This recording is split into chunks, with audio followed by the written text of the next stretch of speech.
Ladies and gentlemen, welcome to another episode of the Hitting the Field podcast. It's Jeremy Brener here, and today we are talking football today on the Hitting the Field podcast. And I can't do this alone. I have to invite one of HTF's best and brightest soccer minds to the podcast, Mr. Manuel Chimoy. Manuel, how are you today? Good. Excited to talk more football finally. Absolutely. So we talked about a couple weeks ago when we recorded the Messi Ronaldo GOAT debate.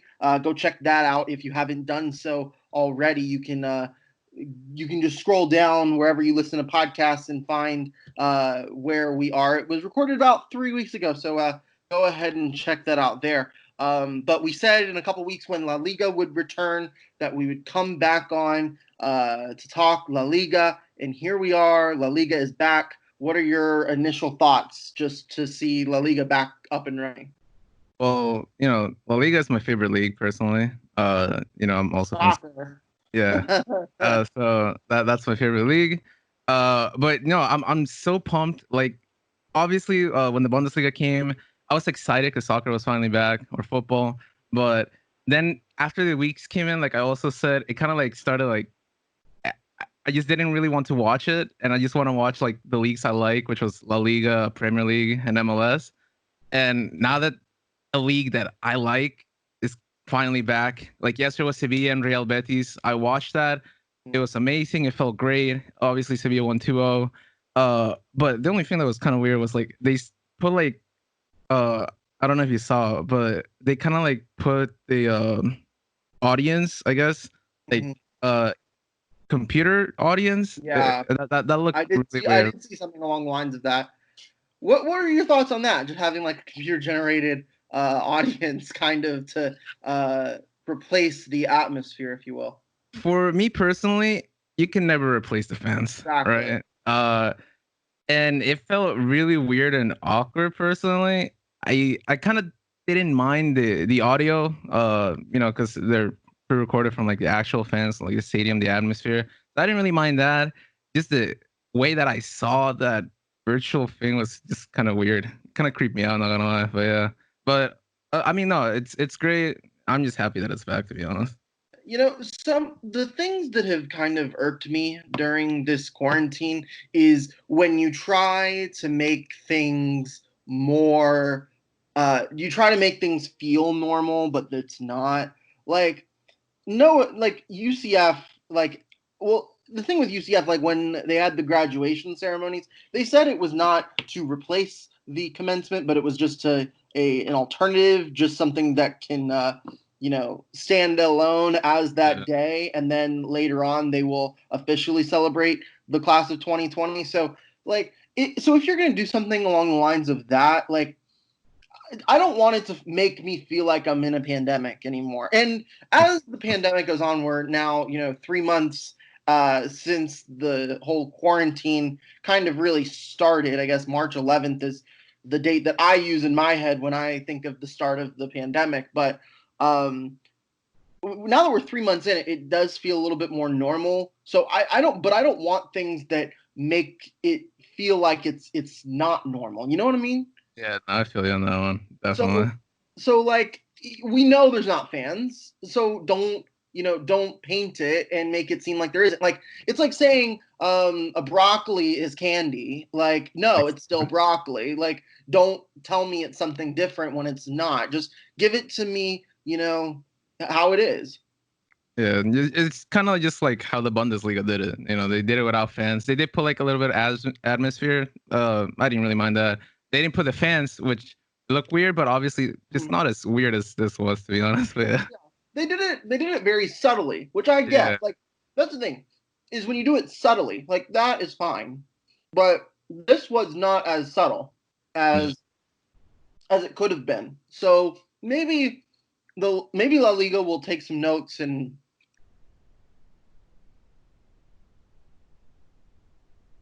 round of matches. When La Liga kind of took break after the virus, it was a tight race at the top two between the usual suspects, Yep. Barcelona and Real Madrid.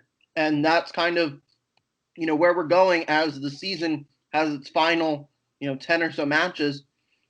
It's a tight race between Barcelona and Real Madrid. So, what are your thoughts on how that is going to work its way out as the season comes to a close? Well, obviously, it's only 2 points away, which it's anyone's game at this point. Madrid or Barcelona could easily just win the league. Obviously, Barcelona plays tomorrow, as I think no, Madrid plays on Sunday. So, Barcelona, they obviously been struggling a bit. Messi hasn't been not informed, but I would say like he's been playing hurt. So obviously he's not at his 100% best. He just recently came out of a little injury from training, though they say it was not really anything big. So obviously he's already training back with the full team. And Suarez, someone that Barcelona definitely needed a striker to finish inside the box. He's finally back, which we never thought that it would have happened this season. Maybe next if he was still in Barcelona, because we still don't know. But that was one of the big things that Barcelona definitely needed, was Suarez to come back. But Madrid, apparently Hazard is in perfect shape. When he came to Madrid the first time, he even said himself he was overweight. He didn't feel like he was ready to really play for Madrid, and you can tell by the way he was playing. He had like flashes of brilliance, great performances, but it was just like Dembele. It wasn't something that you would think it would be, and it was more kind of a flop at that point. But I mean, it looks like he's ready and play. So to be honest, we will just have to see how it would go at this point. Yeah. I'm looking at the fixtures between now and the end of the season. I don't believe they play each other at any point. No, yeah, they played last. Brussels. They played right before the season concluded. Mm-hmm. Real Madrid came out as winners 2-0. So I'm sure that made you very happy. But I know you're a Barcelona guy, so pitch your case as to why Barcelona is going to win this championship. Oh well, so for me it would be definitely, now that Suarez is back, we have a number 9. We never we don't have a number 9, sadly. We, for some reason, the board thought Griezmann was a good replacement. Or who knows who, actually, because Griezmann plays more like Messi, just like Coutinho.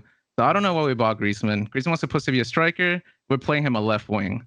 Mm-hmm. I don't understand why, but I guess whatever, they know apparently more than some of the fans. But Griezmann also did play a striker at sometimes.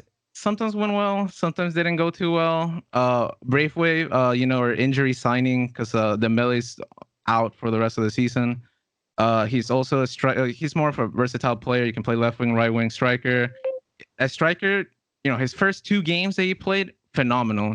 I personally, it's kind of like when Paulinho came in 2 seasons ago, right?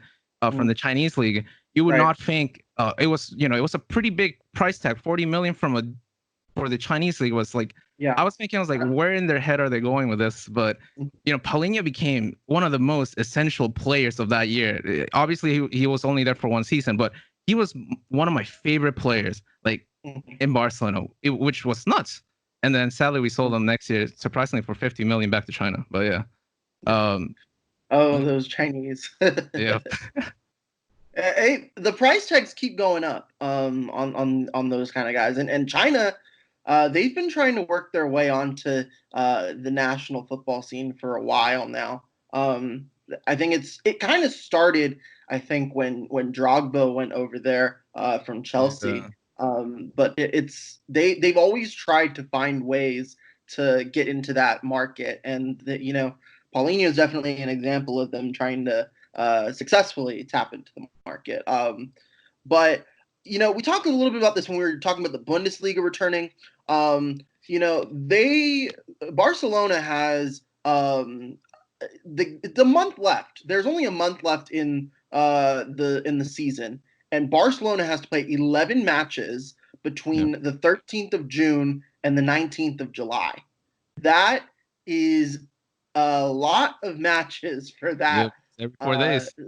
Yeah, so like to put it in perspective, like in the first 11 matches of the season, the first match was on the 16th of August, and the second match, the 11th match was on the 2nd of November. So that is 2.5 months, and they have to cram those same amount of matches in one whole month. Yeah. That is not a lot of time. And what that's going to do, Manuel, is that's going to test teams' depth because you're not Definitely. going to play guys 90 minutes on, say, a Sunday and then expect them to do the same thing at full fitness on Wednesday of that same week when you're probably going to have another match. So, how well do you think depth is going to play into the latter half, the latter part of this season? I mean, definitely a lot. Like, sadly, I would say. So let's see. In the table right now, 1 Barcelona, 2 Madrid, 3 Sevilla, 4 Real Sociedad, and 5 Getafe. Right. 6 Atletico Madrid. Atletico Madrid has definitely more depth than Real Sociedad and Getafe. Now, like I said on the Bundesliga podcast, uh, sadly for these teams are much lower. They don't have as much budget to buy players. Their depth basically comes from their B team. Mm. They're youngsters, Right. and obviously Atletico has some experienced players at bench, so they could afford basically to substitute, let's say Morata, put Diego Costa in, or like the other way around. But Real Sociedad doesn't have that, a pretty well experienced backup striker.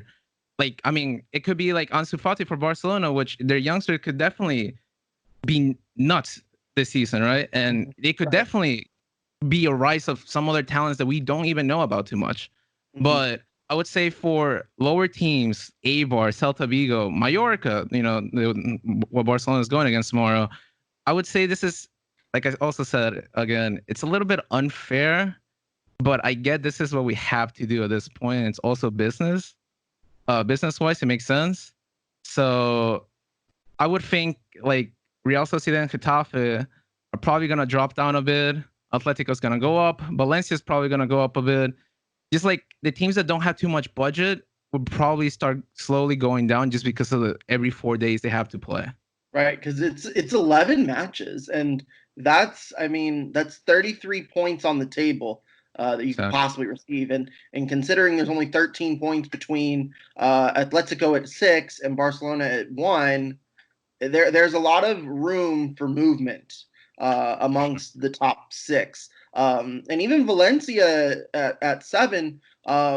And Villarreal at 8. I mean, there's so much opportunity for movement in this end of the season.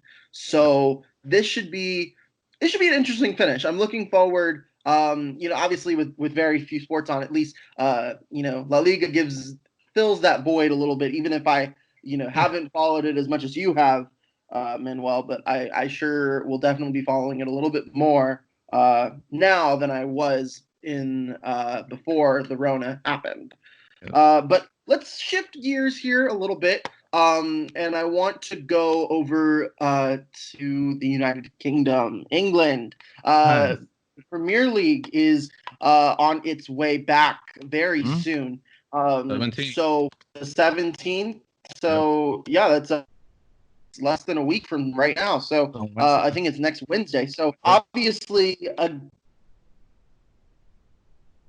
to a Bundesliga, they have they're cramping so many matches into just a short period of time. I believe, if I'm not mistaken, Yeah. um, they have like they played 29 matches so far. They have like 10 or so to go Yeah, to try yeah, to get. about that. Yeah, about right there.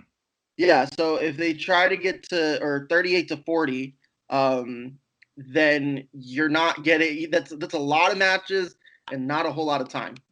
Yeah, they're kind of sprinting a little bit more than La Liga, I would say. But Right. yeah. Yeah, so I'm looking at Liverpool's fixtures. They have their first match is the 21st, so they are going directly back. Their first match is the 21st of June, and their final match is the 26th of July, and that would be 9 matches. So that's 9 matches in about a month. But the difference here is that Liverpool has this championship all but wrapped up here. Yeah, I would say. Yeah, I mean, they have a 25-point lead in the standings, so that is going to be very difficult to beat. It's not locked and sealed and or anything yet, but it might take just 1 or 2 matches for that to be solidified. But there's still a lot to be played for Sure. as this last part of the season comes about. Yeah. So, like, for instance, at the bottom of the league, I think is probably where the more interesting dynamic is with the standings. You have Aston Villa at 25, Bournemouth at 27, Watford 27, West Ham 27, Brighton at 29. So that's 4 points separating 15 from 19 in the table, and with 9 or so matches to play, that's not a lot of breathing room, especially when 2 teams are going to get demoted at the end of the season. Yeah, for sure. What are your thoughts about the bottom of the standings, if you have any? Well, I would say Newcastle, and so I kind of go from like the 13 and the 20, which is Newcastle and Norwich, because I would say it could go either way. Obviously, usually I would say relegation fights bottom 3, and those are usually sometimes confirmed. Though obviously the number 18 has 3 teams that has 27 points, which is West Ham, Watford, and Bournemouth. Yeah. It's definitely going to be more of an interesting fight than who's actually going to win the Premier League, I would say. Just because it's kind of already locked in. In 2 games, I'm pretty sure Liverpool's officially the champions if they win 2 games. But yeah, I would say, for me, my favorite, I hope either Watford or Bournemouth doesn't get relegated, because I actually like those 2 teams. But yeah. What is one thing that you're most looking forward to with the EPL as the season comes to an end?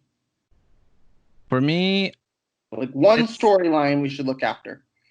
I would say personally for me, it's more like Man City, because I want to know what would happen, kind of what happens to them, because this could be the last season with at least some pretty big stars, because they have the Champions League. They can't play the Champions League. I know they're disputing it. I don't know if it's going to be successful or not, but they can't play Champions League for 2 years. So this might be the last time, if they don't stay, that you will see, let's say, like Kevin De Bruyne, right? He could go to any team. There was rumors of Barcelona, Madrid, any other team. They could definitely just go their own way, and then you're gonna see a whole Man City that will basically be the future of Man City, possibly. But yeah, I mean, for me, or also the other side of Manchester United, I want to see how well Bruno Fernandes still does, because Bruno Fernandes is the best midfielder in the Premier League at the moment. He changed Manchester United from being one of the worst teams I've seen to being almost pretty good, not gonna lie. So it's actually just nuts. And especially now that Pogba is back from injury, I want to see how the midfield is gonna work. Yeah. Bruno Fernandes with Pogba, I just want to see that, to be honest. Man U could be I feel like Man U led Manchester for the longest time when we were growing up. Oh yeah. And then Man City kind of came onto the scene. I want to say about 10 years ago. They started to really challenge Man U, and now we're kind of seeing possibly and Man City's been the superior team for years now, almost. And now with Man City not being able to play Champions League, this could be an opportunity for Man U to take back what was originally theirs. Definitely. So that's all that we've got on the Premier League. It's interesting because, it's not a whole lot about who's competing for the title like it is in La Liga, but it is there's still so many storylines that will unfold over the next couple weeks that are worth paying attention to. So I'm sure fans around the world are very excited to see the Premier League come back. But let's move stateside here to the MLS, which announced that they are playing with a tournament of their own held right here in the City Beautiful in Orlando, Florida. Yep. So, Manuel, MLS, every club is coming to Orlando, Florida. What are your thoughts about that? For me, to be honest, that's a dream. Like, I wish I could see them, right? I wish I could see all of them. But even if I can't see them, it's a dream that all these teams. It's kind of just like the World Cup's gonna be here in 2026, right? And it kind of just feels like that. Like, even though they're not like international teams, but it kind of feels like it's coming a little bit early to Orlando, and I just like the feeling, to be honest. In a way. So they're calling it the MLS is Back tournament, which is the most American thing I've ever seen for a soccer related stuff. But basically, July 8th will mark the beginning of the tournament. All 26 teams will take place. We'll have a spot in the tournament. And it's gonna be a month long, 54 matches, 26 match days, 6 groups, and it should be interesting. We're actually we got word of the draw for the tournament yesterday. So Manuel, did you get a chance to look at the draw for the MLS Back tournament? Yes, I did. Yep. Yeah. So Orlando being the host city, after really not doing a whole lot of work for it, they kind of just got lucky with it. They get to have their first ever meeting against their Florida State rival in what could be a new Florida derby. Orlando City Inter Miami will be the opening match for the MLS's Back tournament. Is this the exact right matchup that you want to see for the MLS Back tournament? For me personally, yes, because we were actually, it's supposed to be this month or next month when we're supposed to actually play Miami, and the fact that it's actually still happening in a way, it's actually just mind blowing to me. I don't know if it's just a little bit lucky too, but I personally love this because I just want to finally see the Biel, just like when Atlanta first came to the scene in Orlando. I wanted to see that match as quick as possible, and this is definitely one of the matches I wanted to see quick as possible. Yeah. So basically, how it works is Group A is a 6-team group, and then there are 5 other groups with 4 teams. So Orlando's Group A, has Orlando, Inter Miami, NYCFC, Philly, Chicago Fire, and another expansion team, Nashville. Is it interesting to see both expansion teams in the same group? Yeah, I would say it's Nashville. I would say it's definitely an interesting one. I wasn't really expecting Nashville in that one, to be honest. I don't know why. I kind of thought Atlanta was going to be in the same group as us, just for rivalry sakes. But I like Group A. I would say It's definitely going to be interesting since it's the only group that has 6 teams. And how that would work, because I know obviously each group is 2. They pick the first top 2, and then the best third place. The first 4 groups, third place, I would say. I think. So I don't know if do you know if Group A is top 3 then, and then the 4th group? I don't know how Group A kind of works. So I'm kind of glossing over the MLS press release for it. But basically, what it is, in the case of 14 groups, each team will face off against the other 3. For Group A, the following matchups. So they'll play still 3 matches. They just won't face either team. But each of the 6 groups featured a seeded team, and the draw first determined the group for each seeds. And it doesn't really. It explains the draw more. Yeah. But I think what it is, they get 16 teams in the first. So I'm guessing it's going to be 2 teams per group that advance, and then the top 4 teams. Maybe it's maybe what they're doing is it's the top 2 teams out of B, D, and F, and the top 2 teams out of A, C, and E, or it's possibly just the next 4 best teams. Yeah. So in that regard, so what is out of Orlando, Miami, NYC, Philly, Chicago, Nashville? Who is the best team? Who's the team that's most likely to come out of this group right here? Obviously, I should say Orlando, just because we're from here. There you go. But sadly, I can't say that because I know from past seasons, they're not, the very best, but they're getting there. Hopefully, this tournament will show them, because this is definitely a tournament that Orlando could easily win. But I would say probably Philadelphia is definitely the one that gets out of this group. I think Philadelphia, and I think that NYCFC has a good chance to get out of this region, or get out of this group. I think that having the two what's it called, expansion teams helps those teams. Like Orlando gets to play both Nashville and Miami. Philly gets to play both Nashville and Miami. New York gets Orlando, Philly, Chicago, so they don't get either of the expansion teams. So, but Philly gets them both. So maybe that helps Philly edge NYCFC. I mean, it's a toss up. I think it could go in a lot of different directions. I wouldn't count Orlando. I wouldn't count Orlando out. And honestly, it's hard to count any of them out because we saw so little of the regular season before the coronavirus hit. So really, all of these teams are starting from a pretty clean slate.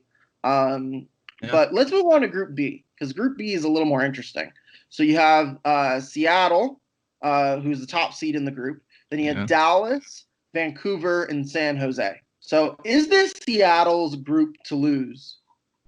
I personally think Seattle could definitely win that one, I would say.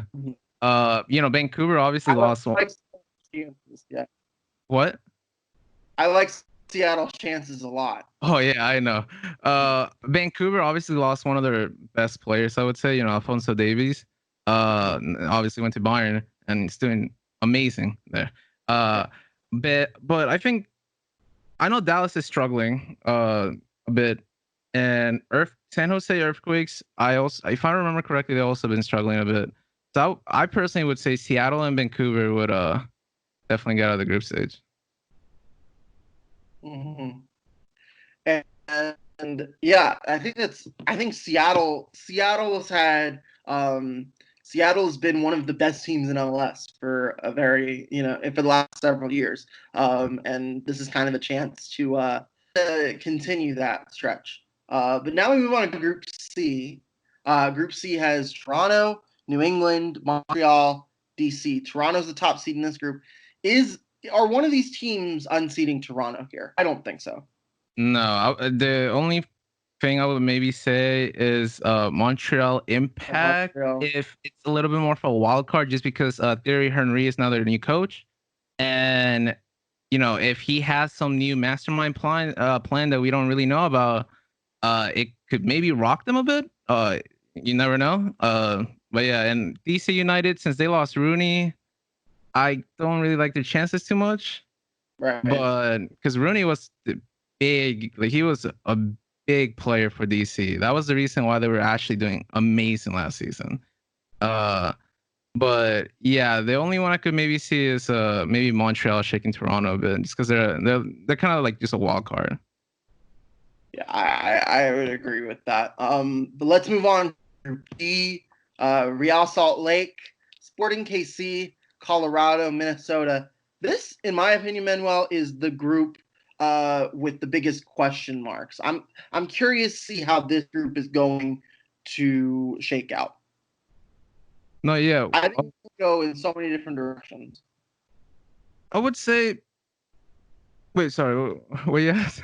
I think that this group could go in a lot of different directions. This is probably the hardest one to predict.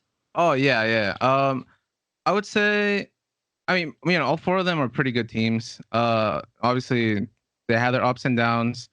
For me, for sure, I would say Sporting Kansas, maybe.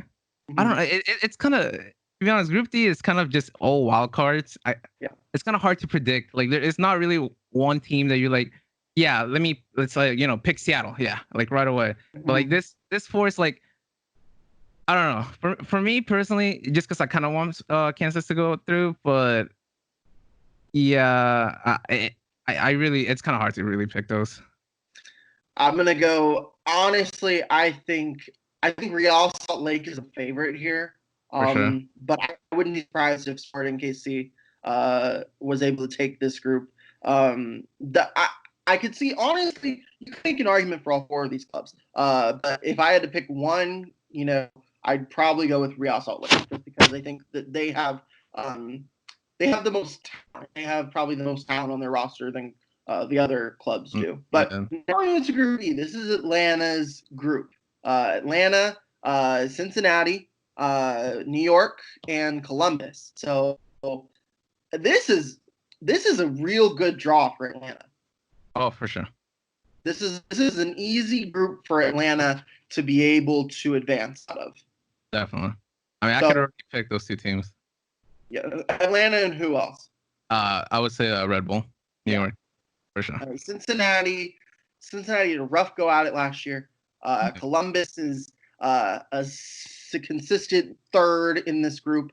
I agree with you. I think it's Atlanta, New York, Columbus, Cincinnati, and there's a good gap between all four of those clubs. But then we get to Group F. Group F has LAFC and their crosstown rival LA Galaxy. My hometown, Houston Dynamo, who I don't necessarily support as much as my other Houston teams. But and we also have Portland, who is like a cult favorite of mine, I guess. I have a lot of Portland. Yeah. I have some Portland friends on Twitter, so I do support Portland a little bit, kind of quietly. Not here, obviously. I'm broadcasting my somewhat miniature Portland fandom, but that's okay. But honestly, I have a hard time seeing LAFC not take this group. Oh yeah, me too. The only thing is who's gonna take second, because LA Galaxy doesn't have Ibrahimovic no more. Mm-hmm. They do have Pavon. No, not Pavon. What am I saying? I forgot his name. The Argentinian left winger came from Boca. What's his name? I already forgot. What? That's killing me. But yeah, I would be totally on board with LA Galaxy out of this group if Ibrahimovic was, but that's not the case. Yeah, because Portland's a really good. Yeah, Portland could do it. Houston wouldn't. Houston would surprise me if they got out, but not as big of a surprise as other clubs. I think that maybe if Houston got a different group, maybe if they got into the Real Salt Lake group, maybe they would have an easier chance at advancing. But I just don't. I think having LAFC and Portland and the Galaxy, that's a really tough group for Houston. I'd say probably out of the 6 groups, this is probably the most difficult one. Yeah, because you have 3 really good teams and then one, I guess, wild card, and all those teams could either play really good or really bad. So I would say, yeah, definitely, it's gonna be an interesting group. Yeah. So the Galaxy do currently have Pavon off of loan from okay. From Boca. Okay, I don't know why I thought he had another name. So it was Pavon. No, because every time I say Pavon, I keep thinking it's this Venezuelan left winger. I think he plays in Mexico, and I always thought it was him. But yeah, okay, so it was Pavon. I was right. It is Pavon. Yeah. All right. Yeah, trust yourself. But anyway, but so we don't know after the tournament whether or not, because the tournament is going to be a month long. Yep. It's going to go from middle of July to middle of August, or early mid July, early mid August. But what is next for MLS? Because this is kind of, MLS has been working really hard on growing their league for the past 10 years, and they've made so much progress. Yeah. And this coronavirus could not have come at a worse time, I feel like, for MLS, in terms of getting the sport, kind of creating a brand for the American sport. Because I think there is a difference between, football all over the world and soccer, because like they have a chance to really create its own brand here. And the coronavirus is really hurting themselves with that. It's the 25th year of MLS. I know they had a lot to do with this, but do you think a tournament is the right way to go for MLS right now? I would say yeah, just because everyone, every league is coming back, and I'm pretty sure the winner of this tournament also gets a spot in the CONCACAF Champions League for the 2021. Yes. So there's all, and I'm pretty sure they also get like 1.1 million dollars. So I mean, why not? Even if, let's say, the MLS resumes after this tournament, whoever wins this, let's say Orlando does, right? And obviously they're not too they still haven't been to the playoffs. So let's say they win this and they have a straight ticket to the Champions League. They don't have to win, the MLS if they don't want to, obviously. Right. So it will benefit any team, personally, I would say. So I would think, yeah, why not? Might as well. So this is interesting. So there is the winner of this tournament does get a spot in the CONCACAF Champions League, but also every group stage match counts towards points on the regular season standings. Oh. So this tournament is not just like they are going to have a regular season after this tournament. Yeah. So I think personally this is a great idea, and here's why. For me, so like every league around the world, they don't have playoffs. It's tournaments and league play, and whoever's at the top of the league at the end of the league wins. Mm-hmm. And that works for the rest of the world. It doesn't work really for, it doesn't really work for America, because America is all about, you the Super Bowl, or, one game decides the championship like a Super Bowl does, or exactly. Like the World Series or the NBA Finals. And there's a big tournament that goes through it. Tournaments are the style of where Americans get their glue, kind of get them to get glued to the TV, to the watch. And this is doing MLS appealing to its audience, because the American soccer audience is very different from the international football audience. And this is a way to kind of reel people in. Very world-esque. There's the group stage, and then there's the knockout stage, and I think this is a great way to really bring people back into this build of they've had for the past decade that they've really hard on. And honestly, it wouldn't surprise me if this becomes an annual event where they take a month out of the schedule every year and they make it a tournament, because I think tournaments, they sell. And this league, if this tournament does well, ratings wise, which I think it will, because it comes back July 8th. That is the first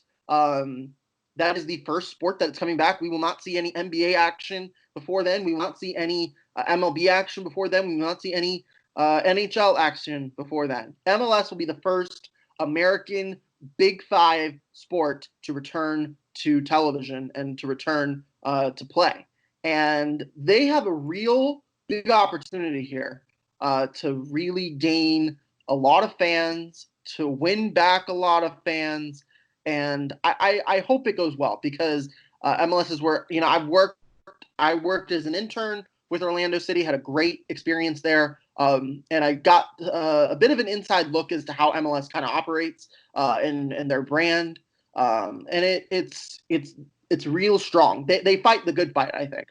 It's not like they're fighting, they are fighting for they were working for money and they're working for millions and millions of dollars, which I understand every major sports league does, but I think there's something special about the MLS that they fight for more than that. Yeah. Like they fight for approval, which is a little strange, but in a way you kind of root for them because they're like an underdog. Exactly. And so yeah, I root for the underdog. I root for MLS. I root for Orlando City. I have adopted Orlando City as my MLS club to support. So hopefully Orlando City can get a Group A and make a deep run in this tournament. It'd be really nice to see that. It really will be. All right. Well, I think it's a good place to stop right here.